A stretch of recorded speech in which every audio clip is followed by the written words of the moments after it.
Hello everyone, आपका मेरे channel में स्वागत है। कल जैसा कि हमने बताया था आपको कि हम इसके आगे कंप्लीट करेंगे अपना चैप्टर। स्टमक तक कंप्लीट हो गया था। अब हम बिना देर किए हुए चलते हैं अपने नेक्स्ट पार्ट की तरफ, जो कि है स्मॉल इंटेस्टाइन। स्मॉल इंटेस्टाइन के बारे में जान लेते हैं। आहार नाल का, ये देखिए कि इंपॉर्टेंट पॉइंट मैंने लिख रखा है। आहार नाल का सबसे लार्जेस्ट भाग जो कि 22 फीट या 6.10 मीटर का होता है। अगर आपसे फीट में पूछे तो ये 22 फीट है, अगर मीटर में पूछे तो 6.10 मीटर। छोटी आंत, एक नोट पॉइंट है कि छोटी आंत बड़ी आंत से लंबी होती है, लेकिन ये लंबी जरूर होती है लेकिन ये कॉइल्ड रहती है बहुत छोटी सी जगह में, इस वजह से इसे छोटी आंत कहते हैं। और वो बड़ी आंत क्योंकि वो फैली रहती है, इस वजह से वो बड़ी आंत कहलाती है, लेकिन लंबाई इसकी ज्यादा होती है।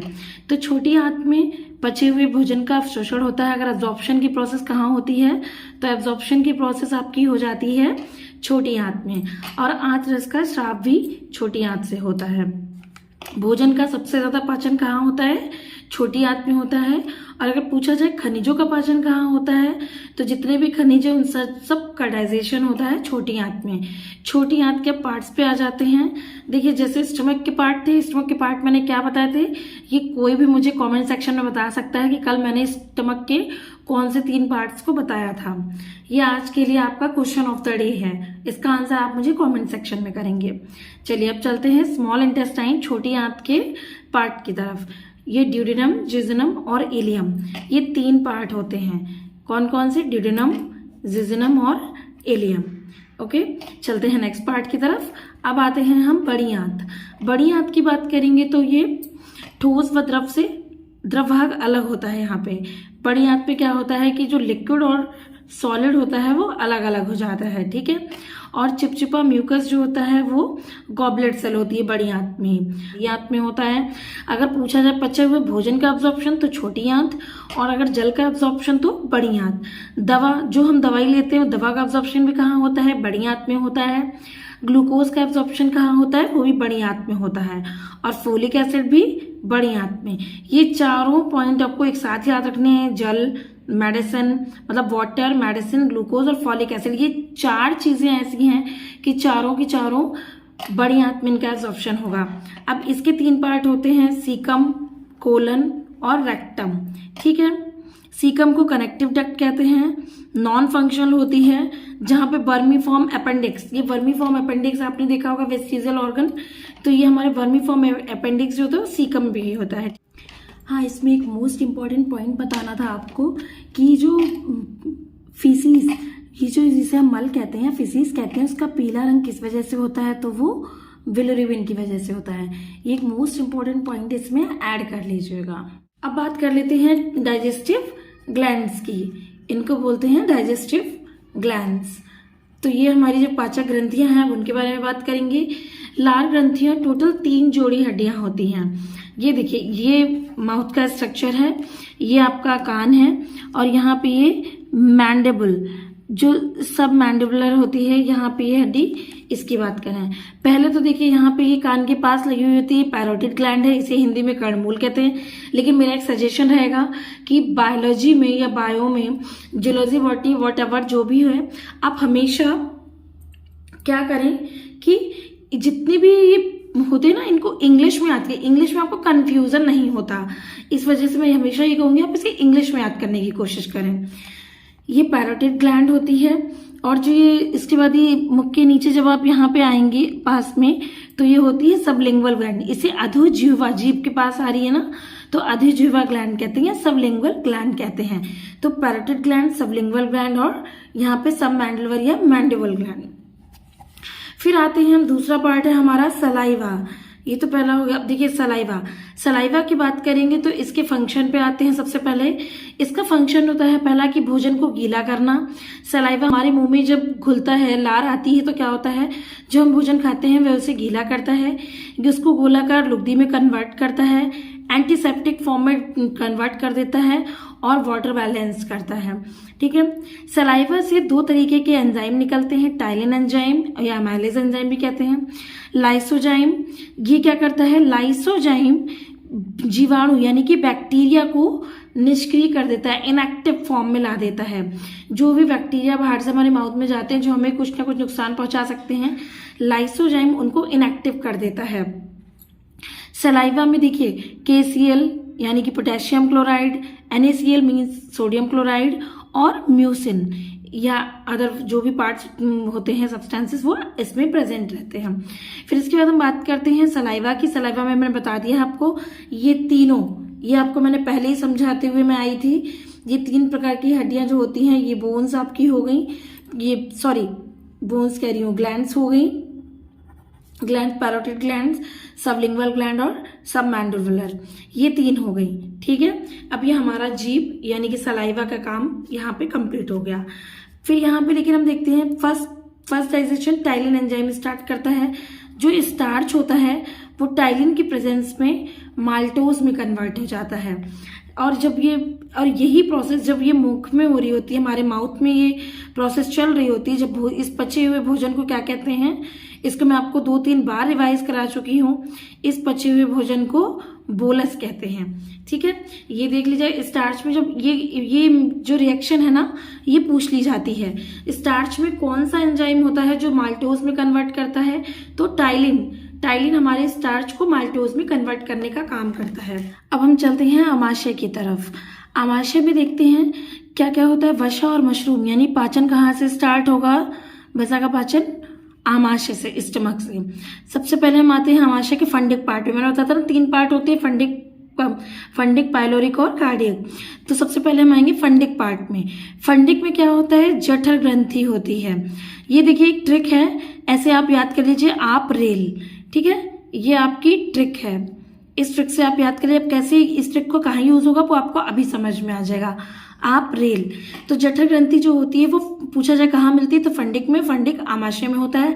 आमाशय से जठर रस का स्राव होता है जिसका पीएच वैल्यू 1.4 pH होता है। अब यहाँ पे देखिए आप रेल, यहाँ पे आपका यूज होगा। आ से एसिड, पा से पेप्सिन, रे से रेनिन और ला से लाइपेज। आसान से ट्रिक के साथ में आप रेल, जैसे मैंने आपको बताया, आ से एसिड, एसिड में हमारा HCl हो गया, पी से पेप्सिन, रा से रेनिन और ला से लाइपेज। तो एसिड क्या करता है, सबसे पहले जठर रस में एसिड अम्लीय बनाता है फूड को एसिडिक बनाने के काम करता है, सड़ने से बचाता है, भोजन को गलाता है और जीवाणुनाशक या बैक्टीरिया को खत्म करने का काम करता है। ये एसिड का काम हो गया। एसिड क्या होगा, HCl। फिर आते हैं पेप्सिन पे। पेप्सिन प्लस प्रोटीन बराबर पेप्टोन। पेप्सिन प्रोटीन के साथ मिलकर पेप्टोन का फॉर्मेशन करता है। जटिल प्रोटीन को सरल प्रोटीन में, मतलब जो हार्ड सब्सटेंसेस वाली प्रोटीन होती है उसको सिंपल में फॉर्म कर देता है। फिर हम आते हैं रेनिन पे। रेनिन की बात करें तो केसिन और रेनिन मिलकर पैराकेसिन में चेंज हो जाता है। ठीक है, 8 वर्ष तक के बच्चों में ये पाया जाता है।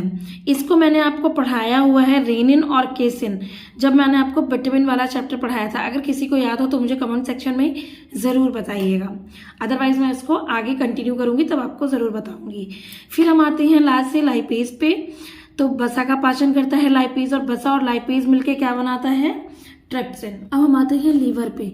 लीवर के काम क्या होते हैं, सबसे पहले तो हम ये देखेंगे, लीवर जो है वो भोजन को क्षारीय बनाता है।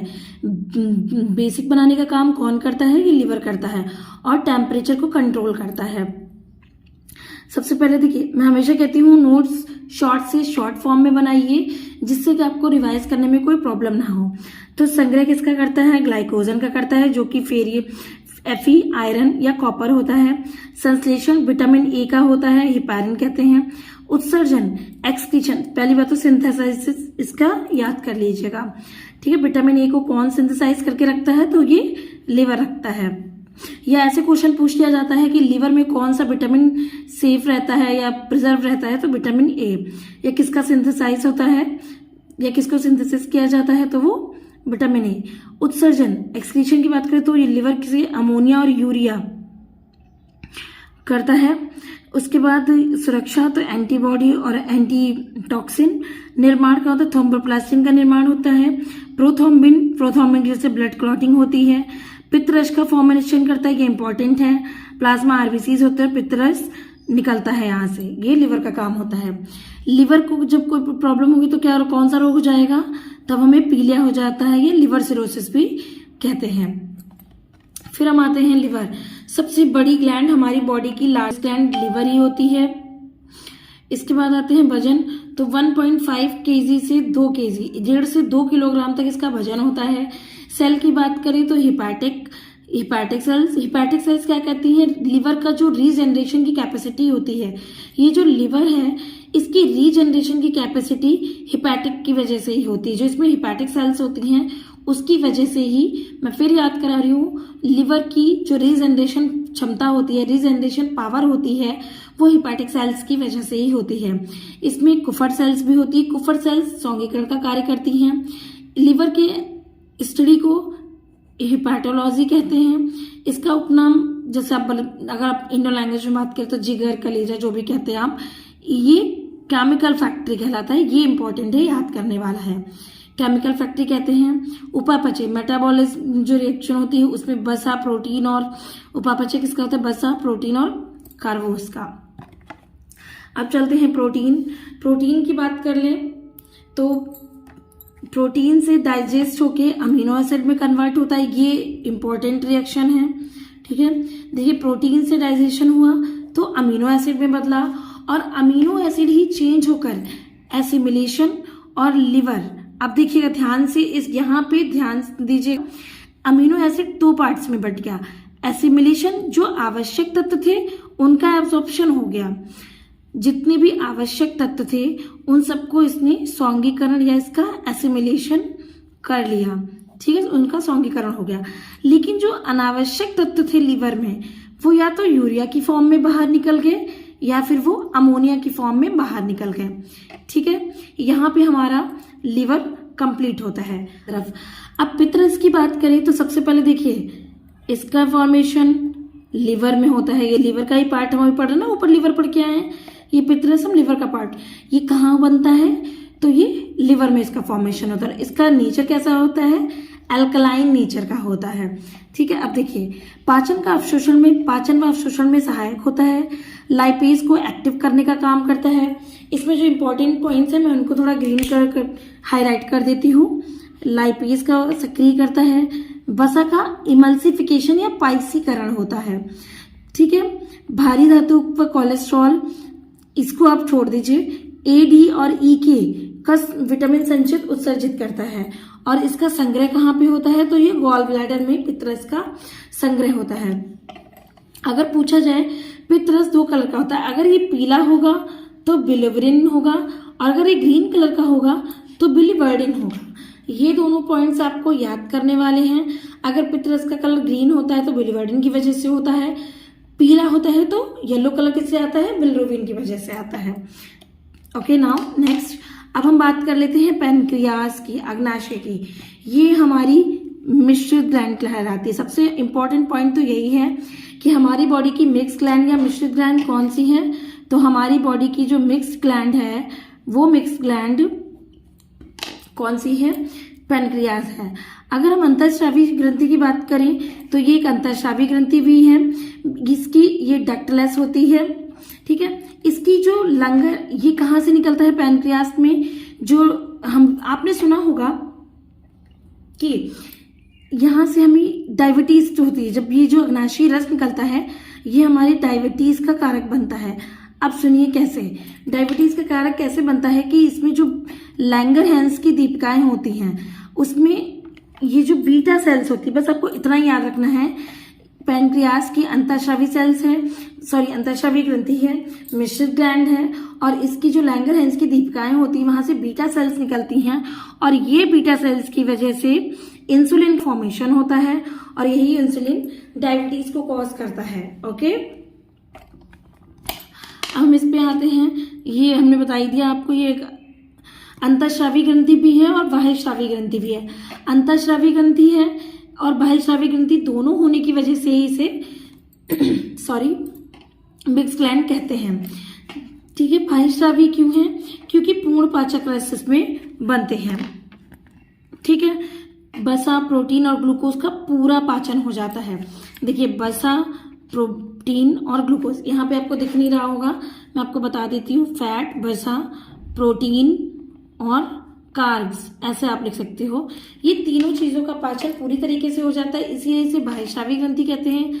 अंतःस्रावी इसलिए कहते हैं क्योंकि अंदर ही अंदर लैंगरहैंस की दीपिकाओं से, बीटा सेल से इंसुलिन निकलता है जो डायबिटीज कॉज करता है। ये सेकेंड लार्जेस्ट ग्लैंड है हमारी बॉडी की, पैनक्रियाज। ठीक है, चलिए अब कुछ इंपॉर्टेंट पॉइंट्स को हम देख लेते हैं जिनसे क्वेश्चन जरूर बनते हैं। कॉन्ड्रिन कहाँ उपस्थित होता है? उपास्थियों में। ये बोन्स होती हैं जिनसे बने होते हैं, ये इसीलिए लिखा हो गया है अलग से, बोन से बने।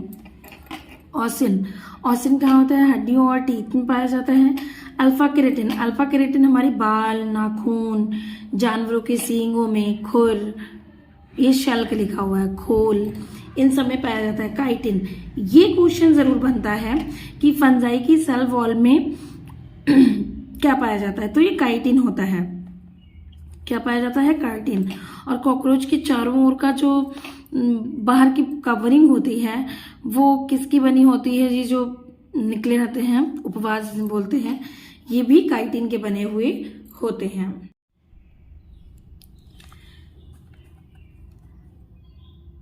इस चैप्टर में कुछ अलग से पॉइंट मैंने लिखे हुए हैं जो इम्पोर्टेंट पॉइंट है जिनसे क्वेश्चन बनता है। मैंने इसीलिए कुछ ऐड ऑन कर दिए, वो आप खुद देख सकते हैं। और इसमें मैंने कुछ क्वेश्चंस भी बनाए हैं जो आपको मुझे बताना है कमेंट सेक्शन में। अदरवाइज मैं आपको इसको कंप्लीट करा के नेक्स्ट चैप्टर पे कल आ जाऊंगी। अनसैचुरेटेड, अनसैचुरेटेड फॉर्म में बात करें तो किस किस का तेल होता है? मूंगफली का तेल, अलसी का तेल, सरसों का तेल और मछली का तेल। अनसैचुरेटेड, असंतृप्त वसा जिसे बोलते हैं। नारियल के तेल की अगर बात करें तो नारियल का तेल संतृप्त वसा होता है, और जितने भी संतृप्त या सैचुरेटेड फैट होते हैं वो हमारी बॉडी के लिए हानिकारक होते हैं। दो तरीके के ऑयल होते हैं, या फैट होते हैं, सैचुरेटेड और अनसैचुरेटेड। अनसैचुरेटेड हमारे लिए हेल्दी होते हैं, और जो सैचुरेटेड फैट होते हैं वो अनहेल्दी हो जाते हैं। यही रीजन होता है कि जो हम तेल बार बार गर्म करते रहते हैं वो अनसैचुरेटेड होते हुए भी थोड़े टाइम बाद गर्म होते होते सैचुरेटेड में कन्वर्ट हो जाता है, और वो बॉडी को बहुत नुकसान करता है, जिससे हमें कोलेस्ट्रॉल बढ़ जाता है, हार्ट पेशेंट हो जाते हैं, जिसकी वजह से हमें हार्ट अटैक आता है।